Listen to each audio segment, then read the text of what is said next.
Hello friends, welcome to study कर। मैं हूं आपका दोस्त प्रभाकर। आज के इस लेक्चर में हम मंथली करंट अफेयर्स में डिस्कस करेंगे फरवरी 2023 के महत्वपूर्ण 70 क्वेश्चन। ये जो क्वेश्चन होंगे आपके एग्जाम के पॉइंट ऑफ व्यू से बहुत इंपॉर्टेंट हैं। तो दोस्तों, आप इस पूरे लेक्चर को बहुत ही ध्यान से लास्ट तक जरूर देखिएगा, नोट्स भी बनाइएगा, क्योंकि एग्जाम के पॉइंट ऑफ व्यू से बहुत ही इंपॉर्टेंट लेक्चर है ये। अगर आपने अभी तक हमारे सोशल मीडिया प्लेटफॉर्म पर हमें फॉलो नहीं किया है तो फॉलो कर ले, सभी का लिंक डिस्क्रिप्शन बॉक्स में दिया गया है। चलिए दोस्तों, इस लेक्चर की शुरुआत करते हैं। पहला क्वेश्चन है, मुरली विजय ने संन्यास ले लिया है, वह किस खेल से रिलेटेड हैं? तो वह क्रिकेट से रिलेटेड हैं। उन्होंने अभी हाल ही में क्रिकेट से संन्यास लेने की घोषणा की है। उन्होंने भारत के लिए अपना आखिरी मैच दिसंबर 2018 में खेला था। भारत के लिए उन्होंने 61 टेस्ट, 17 वनडे और 9 T20 मैच खेले हैं। सबसे इंपॉर्टेंट बात यह होगी दोस्तों कि वो आईपीएल में 2 शतक भी लगा चुके हैं और प्रथम श्रेणी क्रिकेट जो है उन्होंने तमिलनाडु के लिए खेली है। बात आई है इंडियन क्रिकेट की, तो दोस्तों भारतीय क्रिकेट को कंट्रोल करने वाली संस्था है बीसीसीआई, जिसका फुल फॉर्म होता है board of control for cricket in India.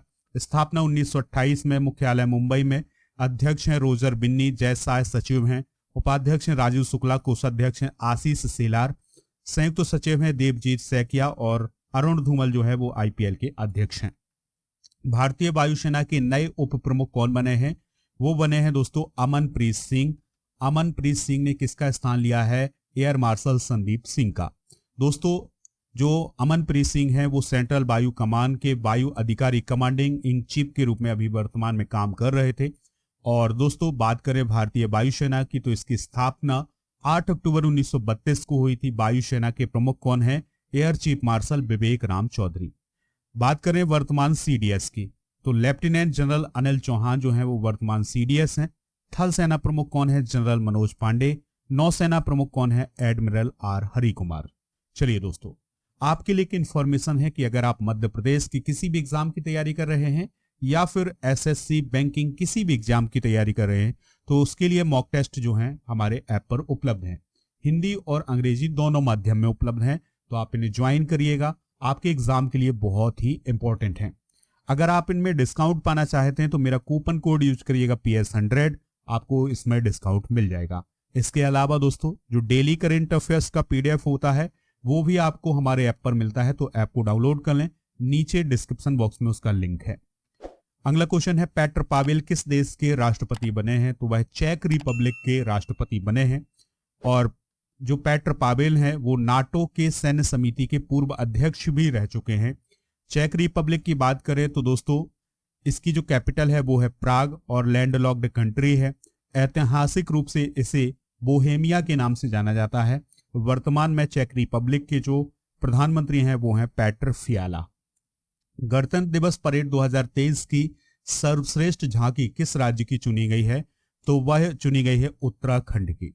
दूसरा स्थान रहा है महाराष्ट्र का, तीसरा स्थान रहा है उत्तर प्रदेश का।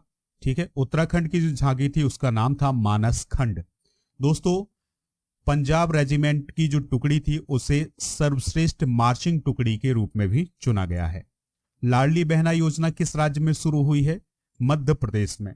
तो दोस्तों, लाडली बहना योजना के अंतर्गत गरीब और मध्यम वर्ग की जो महिलाएं हैं उन्हें 1000 रुपए का महीना प्रदान किया जाएगा। ठीक है, बात करें मध्य प्रदेश की, भोपाल कैपिटल है, शिवराज सिंह चौहान चीफ मिनिस्टर हैं, राज्यपाल हैं मंगू भाई छगन भाई पटेल। और यहाँ के जो प्रमुख राष्ट्रीय उद्यान है वो कान्हा, बांधवगढ़ और पन्ना राष्ट्रीय उद्यान है। दोस्तों, यहाँ पर 11 राष्ट्रीय उद्यान है, याद रखिएगा। इसरो द्वारा आदित्य L1 सौर मिशन किस वर्ष लॉन्च किया जाएगा? तो 2023 में लॉन्च किया जाएगा। जो इसरो के द्वारा आदित्य L1 मिशन जो लॉन्च किया जाना है दोस्तों, यह सूर्य की अध्ययन करेगा, यानी कि ये सूर्य का अध्ययन करने के लिए ये मिशन चलाया जा रहा है। जून या जुलाई में इसे लॉन्च करने की योजना है। और यह जो आदित्य L1 मिशन है ये अंतरिक्ष यान जो है सौर चुंबकीय तूफानों और पृथ्वी पर सौर वातावरण के प्रभाव का अध्ययन करेगा। बात आई है इसरो की, तो इसकी स्थापना 15 अगस्त 1969 को हुई थी। इसके वर्तमान अध्यक्ष S सोमनाथ हैं। अगला क्वेश्चन डिस्कस करते हैं, इंपॉर्टेंट है दोस्तों, अवार्ड से रिलेटेड कई क्वेश्चन जो हैं एग्जाम में पूछे जाते हैं। तो क्वेश्चन है, यूनाइटेड किंगडम में लाइफ टाइम अचीवमेंट ऑनर से किसे सम्मानित किया गया है? तो हमारे देश के पूर्व प्रधानमंत्री डॉक्टर मनमोहन सिंह को सम्मानित किया गया है। दोस्तों मनमोहन सिंह जो हैं वो 2004 से लेकर के 2014 तक भारत के प्रधानमंत्री रहे हैं। तो उन्हें अभी हाल ही में यूनाइटेड किंगडम में लाइफ टाइम अचीवमेंट ऑनर से सम्मानित किया गया है। ठीक है, तो उन्हें लंदन में इंडिया यूके अचीवर्स ऑनर्स के द्वारा लाइफ टाइम अचीवमेंट ऑनर से सम्मानित किया गया है। और यह जो पुरस्कार है, यह जो सम्मान है, यह उन्हें ऑक्सफोर्ड और कैम्ब्रिज विश्वविद्यालय में डॉक्टर मनमोहन सिंह की जो शैक्षणिक उपलब्धियां रही हैं उसके प्रतीक के रूप में यह सम्मान दिया गया है। हाल ही में कुछ और सम्मान दिए गए हैं। ईसा पुरस्कार दिया गया है डॉक्टर सेंडुक रुइट को। इसके अलावा जिंदल स्टील एंड पावर को दिया गया है गोल्डन पीकॉक अवार्ड 2022 का। अपर्णा सेन को जयपुर इंटरनेशनल फिल्म फेस्टिवल में लाइफ टाइम अचीवमेंट पुरस्कार दिया गया है। इंटरनेशनल क्रिकेट के तीनों फॉर्मेट में शतक लगाने वाले सबसे युवा क्रिकेटर कौन है? तो वो है शुभमन गिल। ठीक है दोस्तों, तो शुभमन गिल वनडे, टेस्ट और T20 इन तीनों में शतक लगा चुके हैं। एक पॉइंट और याद रखिएगा कि ये दोहरा शतक लगाने वाले सबसे युवा क्रिकेटर कौन है? तो वो है शुभमन गिल। हाल ही में आंध्र प्रदेश की नई राजधानी कौन बनी है? तो दोस्तों विशाखापत्तनम जो है आंध्र प्रदेश की नई राजधानी बनी है। विशाखापत्तनम की घोषणा किसने की है? YS जगनमोहन रेड्डी ने। आंध्र प्रदेश के मुख्यमंत्री हैं YS जगनमोहन रेड्डी जी। तो उनके द्वारा यह घोषणा की गई है कि आंध्र प्रदेश की राजधानी अब विशाखापत्तनम बनने जा रही है। हुआ क्या था दोस्तों, इसके पीछे की हिस्ट्री जानिएगा। 2014 में आंध्र प्रदेश से तेलंगाना अलग हुआ। फिर इसके बाद ये तय किया गया कि जो हैदराबाद है वो 10 साल के लिए तेलंगाना और आंध्र प्रदेश की संयुक्त राजधानी होगी। फिर इसके बाद दोस्तों आंध्र प्रदेश ने 2015 में अमरावती को आंध्र प्रदेश की राजधानी घोषित किया। इसके बाद 2020 में जो आंध्र प्रदेश है उसकी 3 राजधानियां बनाई गई, अमरावती, विशाखापत्तनम और कुर्नूल। और अब 31 जनवरी 2023 को यह घोषणा की गई है कि जो विशाखापत्तनम होगी वो आंध्र प्रदेश की राजधानी होगी। मुख्यमंत्री कौन है आंध्र प्रदेश के? YS जगनमोहन रेड्डी हैं। राज्यपाल हैं विश्वभूषण हरिचंदन। किस अरब देश ने अपने एक शहर का नाम बदलकर हिंद सिटी कर दिया है? तो ये किया है संयुक्त अरब अमीरात ने। तो दोस्तों UAE के शासक हैं शेख मोहम्मद बिन राशिद अल मखतूम, ये आप देख सकते हैं। तो उन्होंने मिनहाद शहर का नाम बदल करके हिंद सिटी कर दिया गया है। ठीक है, हिंद शब्द का मतलब होता है अरबी भाषा में बहादुर या हिम्मती। दोस्तों अगला क्वेश्चन है, हाल ही में किस राज्य ने आरोहिणी पहल शुरू की है? तो वो की है उत्तर प्रदेश ने। आरोहिणी पहल किस राज्य ने शुरू की है? उत्तर प्रदेश ने। तो दोस्तों इस पहल के तहत जो है महिलाओं को या लड़कियों को आत्मविश्वासी बनाया जाएगा, जिससे वो अपने अधिकारों के लिए आवाज उठा सकें, जैसे बाल विवाह के लिए, घरेलू हिंसा के लिए या पढ़ाई पूरी ना कर पाने जैसी जो समस्या है उनका वो सामना कर सकेंगी इस पहल के तहत। यूपी के मुख्यमंत्री कौन है? योगी आदित्यनाथ हैं। The poverty of politics economics पुस्तक के लेखक कौन है? तो वो है मेघनाथ देसाई। मेघनाथ देसाई की बात करें तो यह ब्रिटिश अर्थशास्त्री हैं, लेकिन इनका जन्म भारत में हुआ था। दोस्तों the poverty of political economy जो पुस्तक है उसमें 18वीं सेंचुरी के बाद किस प्रकार से इकोनॉमी में परिवर्तन हुए हैं इसके बारे में बताया गया है। अगला क्वेश्चन है, विश्व आर्द्रभूमि दिवस कब मनाया जाता है? तो यह 2 फरवरी को मनाया जाता है। दोस्तों 2 फरवरी 1971 को ईरान का एक शहर है जिसका नाम है रामसर, तो वहां पर आर्द्रभूमि को बचाने के लिए रामसर कन्वेंशन हुआ था और इसको अपनाया गया था 2 फरवरी 1971 को। तो इसी को याद करने के लिए हर साल आर्द्रभूमि दिवस जो है 2 फरवरी को मनाया जाता है। इस दिवस को मनाने की शुरुआत 1997 से हुई थी और इसका उद्देश्य है आर्द्रभूमि की उपयोगिता के बारे में लोगों को जागरूक करना। वर्तमान में अगर हम बात करें तो भारत में 75 रामसर साइट हैं। 2023 का जो विश्व आर्द्रभूमि दिवस मनाया गया है, इसकी जो थीम है वो है it's time for wetland restoration. दोस्तों जो वेटलैंड होती है या आर्द्रभूमि होती हैं उसे पृथ्वी की किडनी भी कहा जाता है। मैनुअला रोकाबोटे किस देश की पहली महिला प्रधानमंत्री बनी है? तो वह गिनी देश की पहली महिला प्रधानमंत्री बनी है। गिनी की बात करें तो यह अफ्रीका महाद्वीप में स्थित एक कंट्री है। राजधानी है मालाबो और यहाँ की जो करेंसी है वो है फ्रैंक। किस राज्य में इस्लाम नगर का नाम जगदीशपुर कर दिया गया है? तो मध्य प्रदेश में अभी हाल ही में इस्लाम नगर का नाम बदल करके जगदीशपुर कर दिया गया है। और ये जो इस्लाम नगर है यह एक गांव है, भोपाल से 12 किलोमीटर की दूरी पर स्थित है और यह अपने किलों के लिए प्रसिद्ध है। दोस्तों अभी हाल ही में राष्ट्रपति भवन में स्थित मुगल गार्डन का नाम भी अमृत उद्यान किया गया है। इसके अलावा मध्य प्रदेश में होशंगाबाद का नाम बदल करके नर्मदापुरम भी किया गया है। दुनिया के सबसे लोकप्रिय नेता कौन बने हैं? तो वो बने हैं दोस्तों नरेंद्र मोदी। कौन बने हैं? नरेंद्र मोदी। इस सर्वे को किसने किया है? Morning consult. तो मार्निंग कंसल्ट के द्वारा एक जो सर्वे पेश किया गया है उसमें 78% की रेटिंग के साथ दुनिया के सबसे लोकप्रिय नेता कौन बने हैं? नरेंद्र मोदी।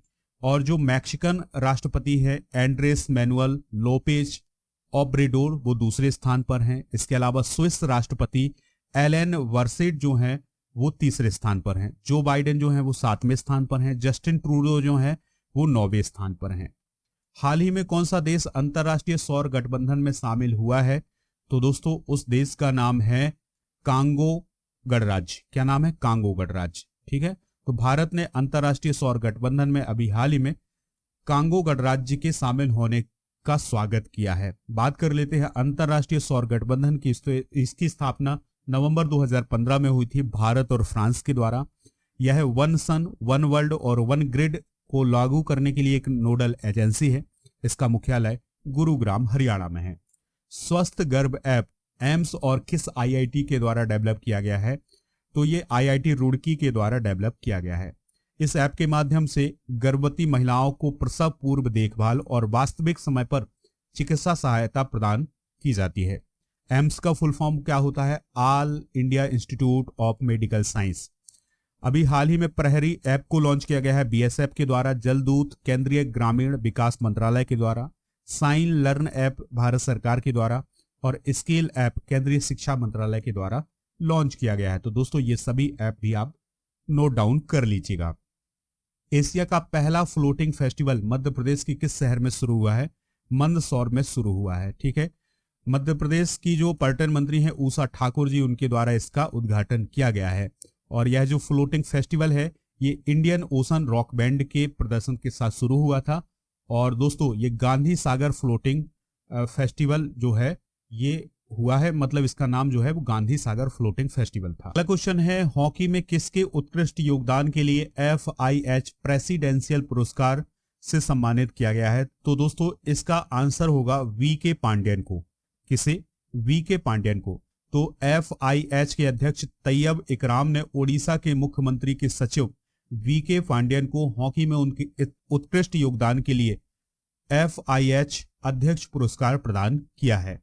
दोस्तों पुरुष हॉकी विश्व कप 2023 जो है वो जर्मनी ने बेल्जियम को हरा करके जीता है, याद रखना है। इंटरनेशनल हॉकी फेडरेशन या FIH की बात करें तो इसका मुख्यालय है लुसाने स्विट्जरलैंड में। अध्यक्ष हैं मोहम्मद तैयब इकराम। इसके सदस्य देश हैं 137। 65वें ग्रैमी पुरस्कारों में तीसरी बार ग्रैमी पुरस्कार किसने जीता है? तो दोस्तों भारत के रिकी केज ने तीसरी बार ग्रैमी पुरस्कार जीता है। ठीक है, तो 65वां वार्षिक ग्रैमी पुरस्कार समारोह अमेरिका के लॉस एंजल्स में आयोजित किया गया है और बेंगलुरु के संगीतकार रिकी केज ने तीसरी बार ग्रैमी पुरस्कार अपने नाम किया है। इससे पहले उन्होंने 2022 में और 2015 में भी ग्रैमी अवार्ड जीता था।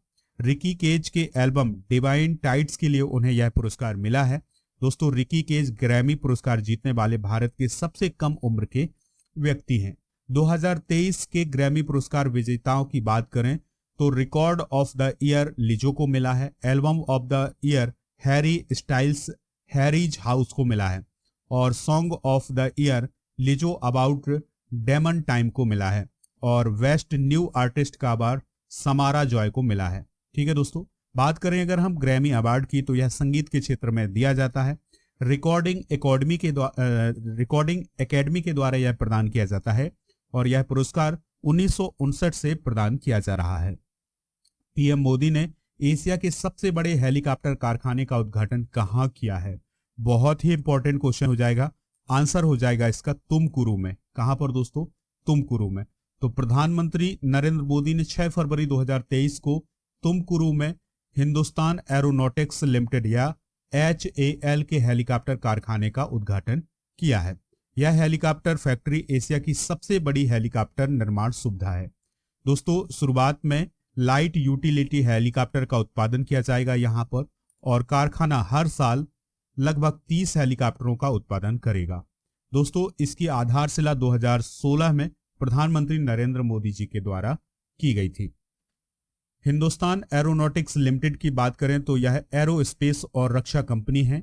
23 दिसंबर 1940 को इसकी स्थापना हुई थी। इसका मुख्यालय बेंगलुरु में है और यह रक्षा मंत्रालय के तहत काम करती है। यह भारतीय वायुसेना के लिए विमान बनाने का काम करती है, हेलीकॉप्टर बनाने का काम करती है। इसके अध्यक्ष जो हैं वो हैं आर माधवन। अगला क्वेश्चन है, एशियाई कप फुटबॉल टूर्नामेंट 2027 की मेजबानी कौन सा देश करेगा? तो वो करेगा सऊदी अरब। दोस्तों, AFC कांग्रेस के दौरान सऊदी अरब को 2027 एशियाई कप फुटबॉल टूर्नामेंट की मेजबानी सौंपी गई है। दोस्तों, एशियन कप फुटबॉल टूर्नामेंट 2027 का जो स्लोगन है वो है फॉरवर्ड फॉर एशिया। मेजबान शहर दम्मम, रियाद और जिद्दा होंगे। 2023 एशियाई फुटबॉल कप का मेजबान देश जो है वो कतर है। इसका जो मूल मेजबान देश था वो चाइना था, लेकिन कोविड-19 की स्थिति के कारण यहाँ पर टूर्नामेंट नहीं हो सका है, तो अब कतर में होगा। ठीक है। और जो 2023 का एशियाई फुटबॉल कप है ये 16 जून से 16 जुलाई 2023 के बीच आयोजित किया जाएगा। बात करते हैं AFC की, यानी एशियाई फुटबॉल महासंघ की। तो इसका गठन 1954 में हुआ था मनीला, फिलीपींस में। वर्तमान सदस्य हैं 47 और इसका जो मुख्यालय है वो कुआलालंपुर, मलेशिया में है। मोंटी देसाई किस देश की राष्ट्रीय क्रिकेट टीम के कोच बने हैं? तो वह नेपाल की राष्ट्रीय क्रिकेट टीम के कोच बने हैं। ठीक है दोस्तों, तो नेपाल क्रिकेट एसोसिएशन ने मोंटी देसाई के साथ 2 साल का एग्रीमेंट किया है। दोस्तों, मोंटी देसाई इससे पहले वेस्ट इंडीज, कनाडा और UAE जैसी टीमों के लिए मुख्य कोच के रूप में काम कर चुके हैं। इसके अलावा IPL में उन्होंने राजस्थान रॉयल्स के हेड कोच के रूप में भी काम किया है। नेपाल क्रिकेट टीम के कप्तान कौन है? रोहित कुमार पैडोल। और दोस्तों, भारत के मुख्य कोच कौन है? राहुल द्रविड़ हैं। 36वां सूरजकुंड अंतर्राष्ट्रीय शिल्प मेला किस राज्य में शुरू हुआ है? बहुत इंपॉर्टेंट क्वेश्चन है। आंसर हो जाएगा इसका हरियाणा में।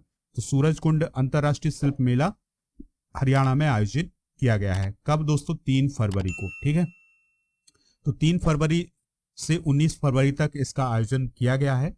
और इस वर्ष संघाई सहयोग संगठन यानी SCO सूरजकुंड अंतर्राष्ट्रीय शिल्प मेले का भागीदार राष्ट्र है।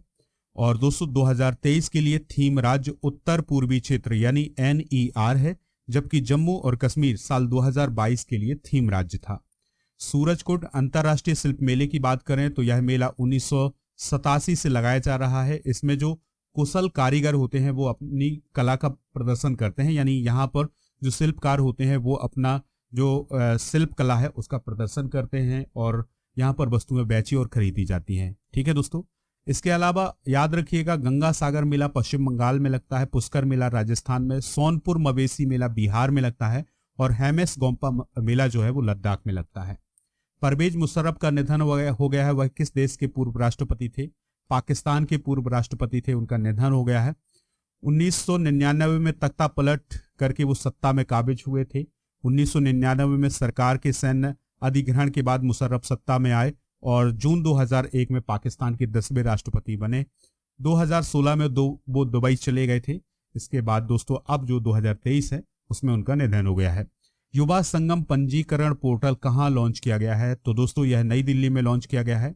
इस पोर्टल के माध्यम से जो छात्र पूर्वोत्तर के क्षेत्र में जाने वाले हैं और वहाँ की संस्कृति को देखने वाले हैं और जो पूर्वोत्तर के छात्र हैं वो अदर भारत को अगर देखना चाहते हैं तो उसके लिए रजिस्ट्रेशन करा सकते हैं। दोस्तों यह जो पोर्टल है एक भारत श्रेष्ठ भारत की पहल के आधार पर स्टार्ट किया गया है और एक भारत श्रेष्ठ भारत को 2015 में लॉन्च किया गया था। प्रसिद्ध पार्श्व गायिका वाणी जयराम का निधन हो गया है। उन्हें किस वर्ष पद्म भूषण से सम्मानित किया गया था? तो दोस्तों उन्हें 2023 में ही पद्म भूषण से सम्मानित किया गया था और उनका अभी हाल ही में संदिग्ध परिस्थितियों में उनका निधन हो गया है। ठीक है, उन्हें जनवरी 2023 में भारत के तीसरे सर्वोच्च नागरिक पुरस्कार पद्म भूषण से सम्मानित किया गया था। उन्हें 3 बार सर्वश्रेष्ठ महिला पार्श्व गायिका का राष्ट्रीय फिल्म पुरस्कार भी मिल चुका है। और दोस्तों इसके अलावा उड़ीसा, आंध्र प्रदेश, तमिलनाडु और गुजरात के राज्यों में उन्हें अनेक पुरस्कार मिल चुके थे। काला घोड़ा कला महोत्सव 2023 का आयोजन किस राज्य में हुआ है? तो दोस्तों इसका आयोजन महाराष्ट्र में हुआ है। ठीक है, 4 से 12 फरवरी के बीच में हुआ है और जो ये काला घोड़ा कला महोत्सव है, इसमें नृत्य, कला, संगीत, वास्तुकला, भोजन आदि की प्रदर्शनी आयोजित की जाती है। इसकी शुरुआत 1999 में हुई थी। इसे काला घोड़ा कला महोत्सव इसलिए कहा जाता है कि जहां पर इसका आयोजन किया जाता है वहां पर काले घोड़े की एक प्रतिमा है, जिसके कारण इसे काला घोड़ा कला महोत्सव कहा जाता है। सरहुल त्योहार झारखंड से रिलेटेड है। गुड़ी पर्व जो है या गुड़ी पड़वा जो है ये महाराष्ट्र से रिलेटेड है। बांचुआ महोत्सव असम से, ट्यूलिप फेस्टिवल जम्मू कश्मीर से, गणगौर राजस्थान से, उत्तरायण और रण महोत्सव गुजरात से, हॉर्नबिल फेस्टिवल जो है वो नागालैंड से और पोंगल त्योहार जो है वो तमिलनाडु से रिलेटेड है। तो अगर आपने अभी तक चैनल को सब्सक्राइब नहीं किया है तो सब्सक्राइब जरूर कर लें और बेल आइकॉन भी दबा लें, जिससे आपको समय पर सबसे पहले नोटिफिकेशन मिल सके। दोस्तों मॉक टेस्ट भी आप ज्वाइन करिएगा, आपके एग्जाम के लिए बहुत ही इंपॉर्टेंट है। अगला क्वेश्चन है, राष्ट्रीय आइस हॉकी चैंपियनशिप 2023 का खिताब किसने जीता है? तो 2023 का खिताब जीता है आईटीबीपी ने। दोस्तों राष्ट्रीय आइस हॉकी चैंपियनशिप 2023 का जो आयोजन है वो लद्दाख में किया गया है और आईटीबीपी की टीम ने फाइनेंस में लद्दाख स्काउट को 1-0 से हरा करके यह जो चैंपियनशिप थी उसको जीता है। आईटीबीपी की बात करें तो इसकी स्थापना 1962 की युद्ध के बाद हुई थी, जो भारत और चाइना के बीच हुआ था। दोस्तों इसे आमतौर पर चाइना की जो सीमा है उसकी सुरक्षा के लिए तैनात किया गया है। मुख्यालय इसका नई दिल्ली में है। इसके वर्तमान महानिदेशक हैं अनीस दयाल सिंह। हाल ही में भारत ने किस देश को 50 बसों की आपूर्ति की है? तो श्रीलंका को 50 बसों की आपूर्ति की गई है और भारत और श्रीलंका को स्वतंत्रता की 75वीं वर्षगांठ के अवसर पर 50 बसों की आपूर्ति की है। यानी कि श्रीलंका की 75वीं वर्षगांठ अभी मनाई गई है 2023 में, तो इसी के अवसर पर 50 बसें जो है दी गई हैं। कुल मिलाकर के 500 बसें दी जानी हैं। इसमें अभी हाल ही में 50 बसें दी गई हैं और जनवरी में 75 बसें दी गई थी। ठीक है, तो अशोक लीलैंड और श्रीलंका परिवहन बोर्ड के बीच एक एग्रीमेंट है जिसके तहत ये बसें प्रदान की जा रही हैं। श्रीलंका के राष्ट्रपति हैं रानिल विक्रमसिंघे, प्रधानमंत्री हैं दिनेश गुणवर्धने और यहाँ की जो करेंसी है वो है श्रीलंकाई रुपया। किस देश में भूकंप की वजह से 45,000 से ज्यादा लोगों की मौत हो गई है? दोस्तों ये आंकड़ा और भी बड़ा है। ठीक है, तो अभी हाल ही में तुर्की और सीरिया में भूकंप आया था जिसके कारण 45,000 से ज्यादा लोगों की मौत हो गई है। ठीक है, 7.8 तीव्रता का भूकंप आया था। और दोस्तों याद रखिएगा कि जो यूएस जियोलॉजिकल सर्वे है उसके अनुसार जो भूकंप का केंद्र था वो था तुर्की का गांजियाटेप शहर। यहां पर भूकंप आया था, यानी कि जो इसका केंद्र था भूकंप का वो था गांजियाटेप शहर। ठीक है दोस्तों, और यह सीरिया बॉर्डर से 90 किलोमीटर की दूरी पर है। तो दोनों देशों में बहुत ही ज्यादा नुकसान हुआ है। 50,000 का यह आंकड़ा है जिसमें दोस्तों भूकंप से मरने वालों की संख्या हो गई है। कब आया था भूकंप? 6 फरवरी 2023 को। दोस्तों यहां पर आप देख सकते हैं ये है गांजियाटेप शहर और ये है टर्की या तुर्की बोला जाता है अब इसे, और ये है सीरिया। तो ये इधर जो है इस पूरे इलाके में भूकंप का खासा प्रभाव रहा है। ठीक है, इसके कारण दोस्तों 50,000 से अधिक लोगों की मौत हो गई है। इसरो और नासा के द्वारा निसार उपग्रह किस वर्ष लॉन्च किया जाएगा? तो इस क्वेश्चन का जो राइट आंसर होगा वो होगा 2023 में। कब लॉन्च किया जाएगा? 2023 में। निसार का फुल फॉर्म है NASA ISRO synthetic aperture radar. ठीक है, और इस उपग्रह को नासा और इसरो के द्वारा डेवलप किया गया है। यह उपग्रह पृथ्वी का अवलोकन करेगा। इस उपग्रह के माध्यम से पृथ्वी और बदलती जलवायु को बेहतर ढंग से समझा जा सकेगा। यह उपग्रह सितंबर 2023 तक लॉन्च हो सकता है। इस उपग्रह को बनाने के लिए नासा और इसरो के द्वारा 2014 में एग्रीमेंट किया गया था। यह उपग्रह 2800 किलोग्राम वजनी है। नासा और इसरो के बारे में कुछ इंपॉर्टेंट बातें डिस्कस करते हैं। नासा का फुल फॉर्म होता है national aeronautics and space administration. गठन हुआ था इसका 19 जुलाई 1948 को। मुख्यालय वाशिंगटन डीसी में है और यहाँ के प्रशासक हैं विल नेल्सन। दोस्तों इसरो के बारे में बात करें तो इंडियन स्पेस रिसर्च ऑर्गेनाइजेशन इसका फुल फॉर्म होता है। इसका मुख्यालय बेंगलुरु में है। अध्यक्ष हैं एस सोमनाथ। ग्रीन बॉन्ड जारी करने वाला देश का पहला शहरी निकाय कौन बना है? इंदौर। ठीक है दोस्तों, इस प्रकार के जो बॉन्ड हैं वो जारी किए गए हैं और जो बॉन्ड से जो पैसा आएगा उसको पर्यावरण को संरक्षित करने वाले जो कार्य होंगे उनमें लगाया जाएगा। ठीक है, इंदौर की बात करें तो यह लगातार 6वीं बार भारत का सबसे स्वच्छ शहर बना है और 17वां प्रवासी भारतीय दिवस सम्मेलन जो है वो यहीं पर आयोजित किया गया है। सौर मंडल में सबसे अधिक उपग्रह वाला ग्रह कौन बना है? वो बना है दोस्तों बृहस्पति। कौन बना है? बृहस्पति। अभी तक कौन था? शनि था, लेकिन अब बृहस्पति के पास कुल 92 उपग्रह हो गए हैं, जिसके कारण वह सबसे अधिक उपग्रह वाला ग्रह बन गया है। ठीक है दोस्तों, 2021 से 22 के बीच में बृहस्पति के इन ग्रहों की खोज की गई है। अगला क्वेश्चन है, पहला सरस आजीव का मेला किस राज्य केंद्र शासित प्रदेश में आयोजित हुआ है? तो दोस्तों ये जम्मू कश्मीर में आयोजित हुआ है। तो केंद्र शासित प्रदेश जम्मू और कश्मीर में 11 दिन का पहला सरस आजीविका मेला 4 फरवरी 2023 को शुरू हुआ है। इस मेले में ग्रामीण क्षेत्रों के स्व सहायता समूहों से जुड़ी महिलाओं को स्वनिर्मित उत्पादों को बेचने और बढ़ावा देने और विक्रय मंचों के साथ मार्केटिंग से जुड़ने का अवसर मिला है। भारत के किस राज्य या केंद्र शासित प्रदेश में लिथियम के भंडार पाए गए हैं? तो जम्मू कश्मीर में ये लिथियम के भंडार पाए गए हैं। बहुत ही इंपॉर्टेंट क्वेश्चन होगा। तो दोस्तों देश में पहली बार जम्मू संभाग के रियासी जिले में 59 लाख लिथियम टन के भंडार पाए गए हैं और इसकी खोज भारतीय भूवैज्ञानिक सर्वेक्षण के द्वारा की गई है। अभी तक भारत लिथियम के लिए अन्य देशों पर निर्भर था, लेकिन अब ये निर्भरता जो है वो कुछ कम हो जाएगी। अभी हाल ही में भारत ने अर्जेंटीना में 2 लिथियम और 1 तांबे की खदान की खोज भी की है। लिथियम को सफेद धातु या सफेद सोना के नाम से भी जाना जाता है। इसका उपयोग mobile phone, laptop, digital camera और इलेक्ट्रिक वाहनों की जो रिचार्जेबल बैटरी होती है उसमें किया जाता है।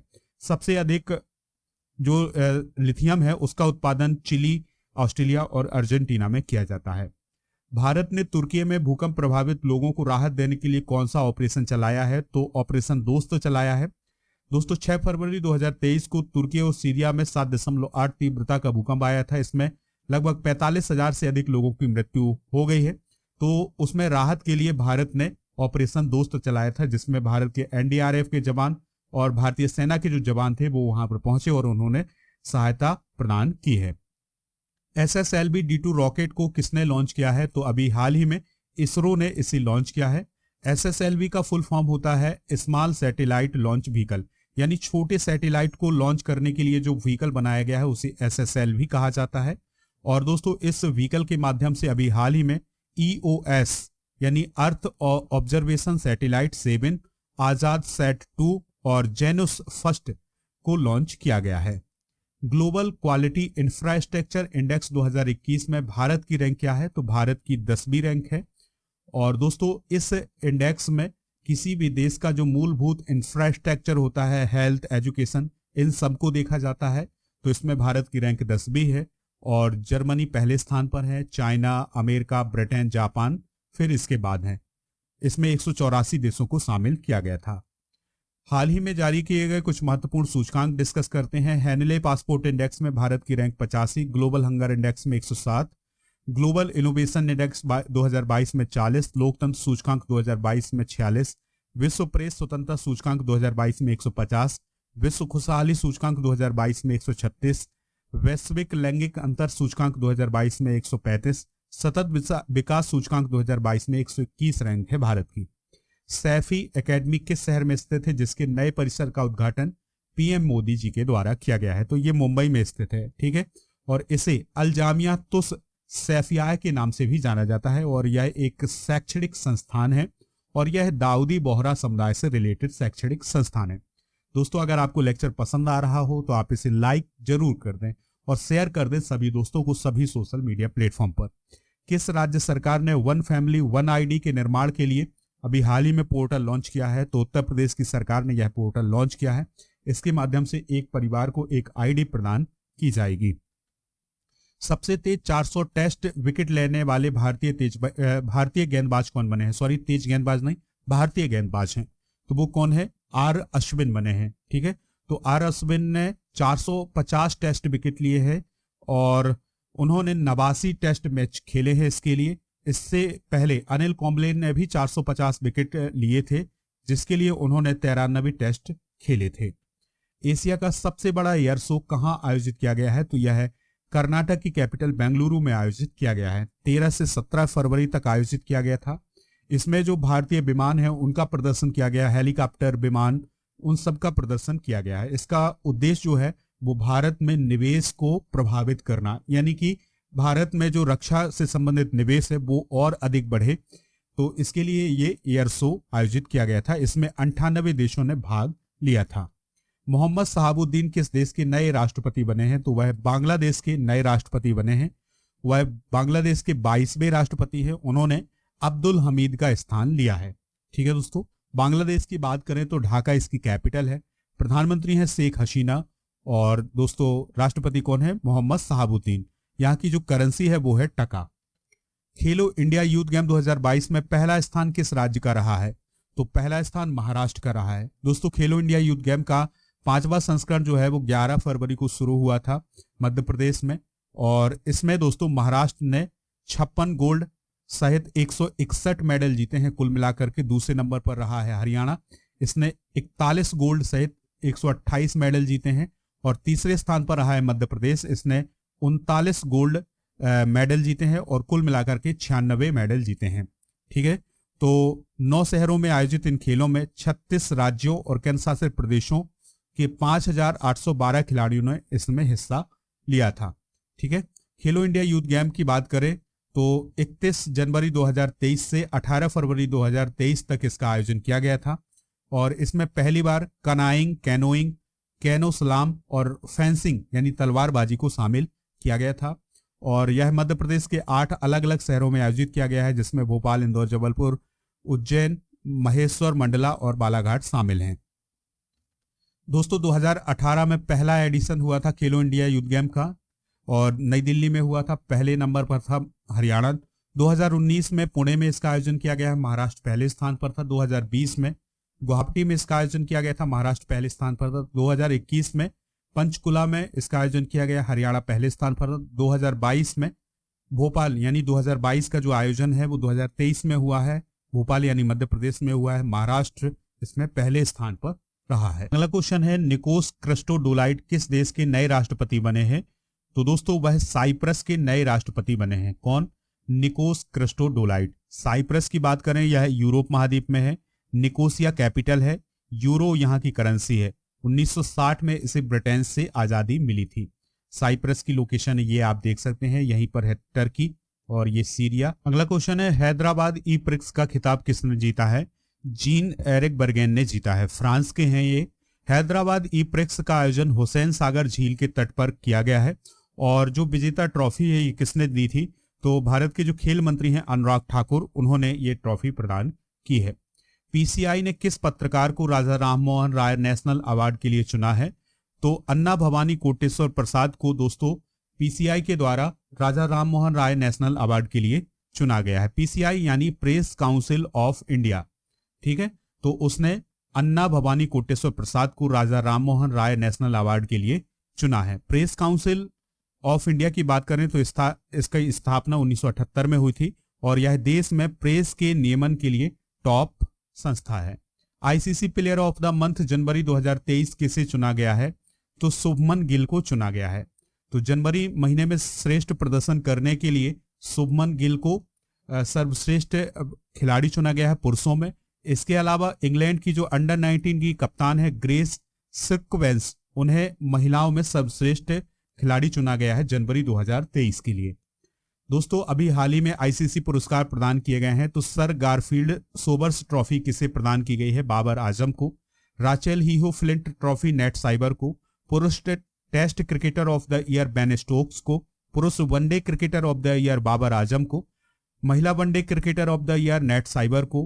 पुरुष टी20 international cricketer of the year का अवार्ड सूर्य कुमार यादव को प्राप्त हुआ है। महिला टी20 international cricketer of the year का अवार्ड ताहलिया मैग्रा को प्राप्त हुआ है, और mains emerging cricketer of the year का अवार्ड मार्को जॉनसन को प्राप्त हुआ है। तो दोस्तों ये आईसीसी अवार्ड भी आप नोट कर लें। चक्रवात गैब्रियल के कारण किस देश में राष्ट्रीय आपातकाल की घोषणा की गई है? तो न्यूजीलैंड में इसकी घोषणा की गई है। ठीक है, रियाना वरनाबी किस देश की पहली महिला अंतरिक्ष यात्री बनी है? तो दोस्तों वो सऊदी अरब की पहली महिला अंतरिक्ष यात्री बनी है, याद रखिएगा। कौन दोस्तों? रियाना वरनाबी। अगला क्वेश्चन है, भारत की पहली electric AC double decker bus का उद्घाटन कहां किया गया है? तो इस क्वेश्चन का जो राइट आंसर होगा वो होगा मुंबई में। कहां पर किया गया है? मुंबई में। तो Brihan Mumbai electric supply and transport undertaking के द्वारा भारत की पहली electric AC double decker bus का उद्घाटन किया गया है। इसको लॉन्च किसने किया है? केंद्रीय मंत्री नितिन गडकरी ने। ठीक है, इसको पहली बार जो लॉन्च किया था वो अगस्त 2022 में लॉन्च किया गया था। नितिन गडकरी जी के द्वारा इसे लॉन्च किया गया था और अब ये जो बस है अब ये शुरू हो गई है। महाराष्ट्र सरकार ने महाराष्ट्र भूषण अवार्ड 2022 किसे देने की घोषणा की है? तो दत्तात्रेय नारायण धर्माधिकारी को यह अवार्ड दिया गया है। दोस्तों, दत्तात्रेय नारायण धर्माधिकारी को अप्पा साहेब धर्माधिकारी के नाम से भी जाना जाता है। इससे पहले 2020 के लिए सिंगर आशा भोसले को महाराष्ट्र भूषण अवार्ड दिया गया था। महाराष्ट्र भूषण अवार्ड की बात करें तो यह महाराष्ट्र सरकार के द्वारा दिया जाने वाला सबसे बड़ा अवार्ड है और यह अवार्ड 1996 से प्रदान किया जाता है और 25 लाख रुपए की राशि इसमें प्रदान की जाती है। अगला क्वेश्चन है, फेलिक्स होफवेट बोगनी यूनेस्को शांति पुरस्कार से किसे सम्मानित किया गया है? तो जर्मनी की पूर्व चांसलर है एंजेला मर्केल, उन्हें सम्मानित किया गया है। दोस्तों, यह सम्मान उन्हें इसलिए दिया गया है क्योंकि उन्हें 2015 में शरणार्थियों की सहायता की थी, यानी कि 2015 में शरणार्थियों की सहायता करने के लिए उन्हें यह पुरस्कार दिया गया है। झींगा मेला किस राज्य में शुरू किया गया है या किस राज्य में आयोजित किया गया है? तो पंजाब में आयोजित किया गया है और दोस्तों 17 फरवरी को यह शुरू हुआ था और इसका उद्देश्य है झींगा की खेती के बारे में जागरूकता फैलाना। दोस्तों, पंजाब में झींगा की खेती 2016-17 से शुरू हुई थी। 2022-23 तक दक्षिण पश्चिम पंजाब में कुल 1212 एकड़ भूमि पर झींगा पालन किया जा रहा है। पंजाब की बात करें तो पंजाब सरकार ने अभी हाल ही में school of eminence project launch किया है। पंजाब प्रति कृषि परिवार औसत मासिक आय में दूसरे नंबर पर है। अभी हाल ही में पंजाब की मशहूर एक्ट्रेस दलजीत कौर का निधन हो गया है। पंजाब सरकार ने अपने कर्मचारियों के लिए पुरानी पेंशन योजना की वापसी की है। पंजाब के गांव भोटाल कला में एशिया का सबसे बड़ा बायोगैस प्लांट शुरू हुआ है। चंडीगढ़ के अंतर्राष्ट्रीय हवाई अड्डे का नाम शहीद आजम भगत सिंह के नाम पर रखने की घोषणा की गई है और पंजाब के मुख्यमंत्री कौन है? भगवंत मान है। विश्व हिंदी सम्मेलन किस देश में संपन्न हुआ है? तो दोस्तों यह फिजी में संपन्न हुआ है। तो 12वां विश्व हिंदी सम्मेलन 17 फरवरी को फिजी का जो नाडी शहर है वहां पर संपन्न हुआ है। इसका आयोजन 15 से 17 फरवरी तक आयोजित किया गया था। ठीक है, इस सम्मेलन की जो थीम थी वो थी हिंदी आर्टिफिशियल इंटेलिजेंस का पारंपरिक ज्ञान। 50 देशों ने इसमें हिस्सा लिया था और पहला जो विश्व हिंदी सम्मेलन था वो 1975 में नागपुर में आयोजित किया गया था। इसका उद्देश्य है हिंदी को लोकप्रिय भाषा बनाना। हिंदी दिवस की बात करें तो 14 सितंबर को मनाया जाता है और फिजी की बात करें तो दोस्तों यह दक्षिण प्रशांत महासागर में लगभग 300 द्वीपों का एक द्वीप समूह है। राजधानी सुबा है। मुद्रा है फिजियन डॉलर। प्रधानमंत्री हैं सिबनी स्राबुका। दक्षिण अफ्रीका से 12 चीते कुनो पालमपुर राष्ट्रीय उद्यान में लाए गए हैं। यह किस राज्य में स्थित है? तो दोस्तों जो कुनो पालमपुर राष्ट्रीय उद्यान है ये मध्य प्रदेश में स्थित है। तो यहाँ पर अभी हाल ही में साउथ अफ्रीका से 12 चीते लाए गए हैं। 12 में से 7 मेल हैं और 5 फीमेल हैं, याद रखना है। ठीक है, इससे पहले दोस्तों 17 सितंबर 2022 को नामीबिया से जो 8 चीते लाए गए थे उनको भी इसी राष्ट्रीय उद्यान में छोड़ा गया था। देश में का अंतिम चीता जो है साल 1947 में छत्तीसगढ़ में मृत पाया गया था। इसके बाद 1952 में चीता मुक्त देश घोषित किया गया था। भारतीय थल सेना के उप प्रमुख कौन बने हैं? इंपॉर्टेंट क्वेश्चन है। तो एमबी सुचेंद्र कुमार जो है वो भारतीय थल सेना के नए उप प्रमुख बने हैं। उन्होंने किसका स्थान लिया है? याद रखिएगा, बीएस राजू का स्थान लिया है। दोस्तों रक्षा बलों के प्रमुख डिस्कस करते हैं तो सीडीएस कौन है? लेफ्टिनेंट जनरल अनिल चौहान है। भारतीय थल सेना के अध्यक्ष कौन है? मनोज पांडे। भारतीय थल सेना के उपाध्यक्ष एमबी सुचेंद्र कुमार। भारतीय वायुसेना के अध्यक्ष विवेक राम चौधरी। भारतीय वायुसेना उपाध्यक्ष अमनप्रीत सिंह है। और भारतीय नौसेना अध्यक्ष कौन है? एडमिरल आर हरि कुमार है। भारतीय नौसेना उपाध्यक्ष हैं एस.एन. घोरमड़े। और भारतीय तटरक्षक बल के महानिदेशक कौन है? वी.एस. पठानिया। तो ये रक्षा बलों के जो प्रमुख हैं उन्हें आप नोट कर लीजिएगा। दुनिया का दूसरा सबसे प्रदूषित शहर कौन बना है? तो दोस्तों दुनिया का दूसरा सबसे प्रदूषित शहर बना है मुंबई। कौन बना है? मुंबई। अभी तक कौन था दोस्तों? दिल्ली था, लेकिन अब जो मुंबई है वो दुनिया का दूसरा सबसे प्रदूषित शहर बना है। और दुनिया का सबसे प्रदूषित शहर कौन है? याद रखिएगा, वो है लाहौर, जो कि पाकिस्तान में है। धर्म गार्जियन प्रशिक्षण अभ्यास भारत और किस देश के बीच शुरू हुआ है? तो ये शुरू हुआ है भारत और जापान के बीच में। ठीक है, तो 17 फरवरी से 2 मार्च 2023 तक इसका आयोजन किया जाना है जापान के सिगा प्रांत के कैंप इमाजू में। ठीक है दोस्तों, और 2018 से भारत और जापान के बीच इसका आयोजन किया जा रहा है। इसके अलावा भारत और जापान के बीच सिन्यो जिमेक्स और सहयोग काइजन अभ्यास भी आयोजित किए जाते हैं। यूट्यूब के नए सीईओ कौन बने हैं? बहुत इंपॉर्टेंट क्वेश्चन होगा। तो नील मोहन जो है वो यूट्यूब के नए सीईओ बने हैं और भारतीय अमेरिकी हैं नील मोहन। उन्होंने 1997 से 2003 तक डबल क्लिक आईएनसी में काम किया है। 2008 में वो गूगल से भी जुड़े थे। ठीक है दोस्तों, तो याद रखिएगा कि अब नील मोहन जो हैं वो यूट्यूब के नए सीईओ बने हैं। किस टीम ने 2023 का रणजी ट्रॉफी खिताब जीता है? इंपॉर्टेंट है। तो सौराष्ट्र ने रणजी ट्रॉफी खिताब जीता है। रणजी ट्रॉफी जो है वो क्रिकेट से रिलेटेड है। तो सौराष्ट्र ने दूसरी बार रणजी ट्रॉफी अपने नाम की है। और फाइनल मुकाबला कहाँ हुआ था? ईडन गार्डन में हुआ था। तो ईडन गार्डन में सौराष्ट्र ने पश्चिम बंगाल को 9 विकेट से हराया था। ठीक है। और जो सौराष्ट्र के कप्तान थे जयदेव उनादकर, वो मैन ऑफ द मैच रहे हैं। और अर्पित वासबदा जो थे वो player of the Ranji season 2023 रहे हैं। ठीक है। रणजी ट्रॉफी का पहला टूर्नामेंट 1934 में खेला गया था और यह टूर्नामेंट सबसे अधिक बार मुंबई ने जीता है, 41 बार। क्वेश्चन है, भारत सरकार के द्वारा पहला वेस्ट टू हाइड्रोजन संयंत्र कहां स्थापित किया गया है? तो वह दोस्तों पुणे में स्थापित किया गया है। 430 करोड़ की लागत से इसे बनाया गया है और इसमें क्या किया जाएगा? कचड़े से हाइड्रोजन का उत्पादन किया जाएगा और इसमें प्रतिदिन 10 टन हाइड्रोजन का उत्पादन किया जाएगा। असम के 31वें राज्यपाल के रूप में किसने शपथ ली है? गुलाब चंद कटारिया ने। तो दोस्तों गुलाब चंद कटारिया जो है वो असम के 31वें राज्यपाल बने हैं। उन्होंने जगदीश मुखी का स्थान लिया है। दोस्तों अभी हाल ही में 13 राज्यों के नए राज्यपाल बने हैं या उपराज्यपाल बने हैं, तो इनको एक बार डिस्कस करते हैं। केटी परनायक अरुणाचल प्रदेश के, लक्ष्मण आचार्य सिक्किम के, सीपी राधाकृष्णन झारखंड के, शिव प्रताप शुक्ल हिमाचल प्रदेश के, गुलाब चंद कटारिया असम के, एस अब्दुल नजीर आंध्र प्रदेश के, बीबी हरिचंदन छत्तीसगढ़ के और अनसुईया उइके मणिपुर की, एल गणेशन नागालैंड के, फागू चौहान मेघालय के, राजेंद्र विश्वनाथ अर्लेकर बिहार के, रमेश बैस महाराष्ट्र के और बीडी मिश्रा एलजी बने हैं लद्दाख के। तो ये राज्यपाल बदले गए हैं, इनको आप नोट कर लें। नीति आयोग के नए सीईओ कौन बने हैं? तो वीवीआर सुब्रमण्यम जो हैं वो नीति आयोग के नए सीईओ बने हैं। उन्होंने परमेश्वरन अय्यर की जगह ली है। परमेश्वरन अय्यर जो है वो वर्ल्ड बैंक में एग्जीक्यूटिव डायरेक्टर यानी कार्यकारी निदेशक बनाए गए हैं। नीति आयोग की बात करें तो नीति का फुल फॉर्म होता है national institution for transforming India. मुख्यालय नई दिल्ली में है। उपाध्यक्ष सुमन बेरी, अध्यक्ष प्रधानमंत्री होते हैं। इसका गठन 1 जनवरी 2015 को हुआ था। भारत के नए ड्रग कंट्रोलर जनरल कौन नियुक्त किए गए हैं? तो राजीव रघुवंशी जो हैं वो भारत के डीसीजीआई बने हैं। ठीक है दोस्तों, तो उन्होंने किसका स्थान लिया है? डॉक्टर वीजी सोमानी का स्थान लिया है। अगला क्वेश्चन है, महाराष्ट्र का औरंगाबाद शहर का नाम क्या हो गया है? तो महाराष्ट्र के औरंगाबाद शहर का नाम अब संभाजी नगर हो गया है। इसके अलावा उस्मानाबाद का नाम भी धाराशिव हो गया है और अभी हाल ही में चर्च गेट रेलवे स्टेशन का नाम भी बदला गया है और वो सीडी देशमुख के नाम पर रखा गया है। हाल ही में बदले गए कुछ प्रमुख नाम डिस्कस करते हैं। तेलंगाना राष्ट्र समिति का नाम भारत राष्ट्र समिति, किबूथू मिलिट्री स्टेशन का नाम Bipin Rawat military station garrison किया गया है और लीसेस्टर क्रिकेट ग्राउंड जो कि इंग्लैंड में है उसका नाम सुनील गावस्कर के नाम पर रखा गया है। मारखाम शहर की एक सड़क का नाम जो कि कनाडा में है उसका नाम AR रहमान के नाम पर रखा गया है। नूर सुल्तान जो कि कजाकिस्तान की कैपिटल थी उसका नाम अस्ताना किया गया है।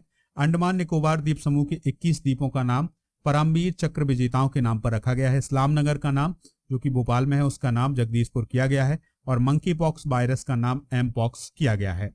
FATF ने किस देश की सदस्यता रद्द कर दी है? तो दोस्तों FATF के द्वारा अभी हाल ही में रूस की सदस्यता को रद्द किया गया है। FATF की बात करें तो इसकी स्थापना 1989 में पेरिस में हुई थी। मुख्यालय पेरिस में है। अध्यक्ष T राजा कुमार हैं। सदस्य देश जो हैं वो भारत सहित 39 देश हैं। 2 क्षेत्रीय संगठन भी इसके सदस्य हैं और भारत साल 2010 में FATF में शामिल हुआ था। FATF का फुल फॉर्म होता है फाइनेंशियल एक्शन टास्क फोर्स और ये मनी लॉन्ड्रिंग को रोकने का काम करता है। अंतर्राष्ट्रीय बौद्धिक संपदा सूचकांक 2023 में भारत की रैंक क्या है? तो भारत की रैंक 42 है और 55 देशों को इसमें शामिल किया गया था। भारत जो है वो 42वें स्थान पर है। अमेरिका इसमें पहले स्थान पर है, उसके बाद यूनाइटेड किंगडम और फ्रांस है। दोस्तों इंटेलेक्चुअल प्रॉपर्टी या बौद्धिक संपदा क्या होती है? तो किसी भी व्यक्ति या कंपनी के दिमाग की जो रचना होती है उसे बौद्धिक संपदा होती है कहते हैं। अगर हम उदाहरण की बात करें तो अगर किसी कंपनी या किसी व्यक्ति के द्वारा कोई सॉफ्टवेयर बनाया जाता है तो वह उसकी इंटेलेक्चुअल प्रॉपर्टी होती है। लास्ट क्वेश्चन है आज के इस लेक्चर का, 2023 महिला टी20 विश्व कप किसने जीता है? तो दोस्तों ये जीता है ऑस्ट्रेलिया ने। तो ऑस्ट्रेलिया ने 6वीं बार टी20 विश्व कप का खिताब अपने नाम किया है। और किसको हरा करके किया है दोस्तों? साउथ अफ्रीका को हरा कर किया है। प्लेयर ऑफ द सीरीज कौन रही हैं? एशले गार्डनर रही हैं, जो कि ऑस्ट्रेलिया की थी। ऑस्ट्रेलिया ने इससे पहले 2010, 2012, 14, 18, 20 में यह खिताब अपने नाम किया है और 6वीं बार 2023 में यह खिताब अपने नाम किया है। तो दोस्तों ये सभी क्वेश्चन जो हैं आपके एग्जाम के लिए बहुत इंपॉर्टेंट हैं, तो आप इन्हें नोट कर लें। और अगर आपको डेली करंट अफेयर्स का, मंथली करंट अफेयर्स का पीडीएफ चाहिए तो वो हमारे ऐप पर मिलेगा। ऐप का लिंक डिस्क्रिप्शन बॉक्स में दिया गया है। सबसे पहले ऐप डाउनलोड करें, वहां पर मॉक टेस्ट भी उपलब्ध है, तो आप मॉक टेस्ट भी ज्वाइन कर सकते हैं। दोस्तों अगर आपको ये लेक्चर पसंद आया हो तो आप इसे लाइक करें, शेयर करें सभी दोस्तों को, सभी सोशल मीडिया प्लेटफॉर्म पर। जय हिंद, वंदे मातरम।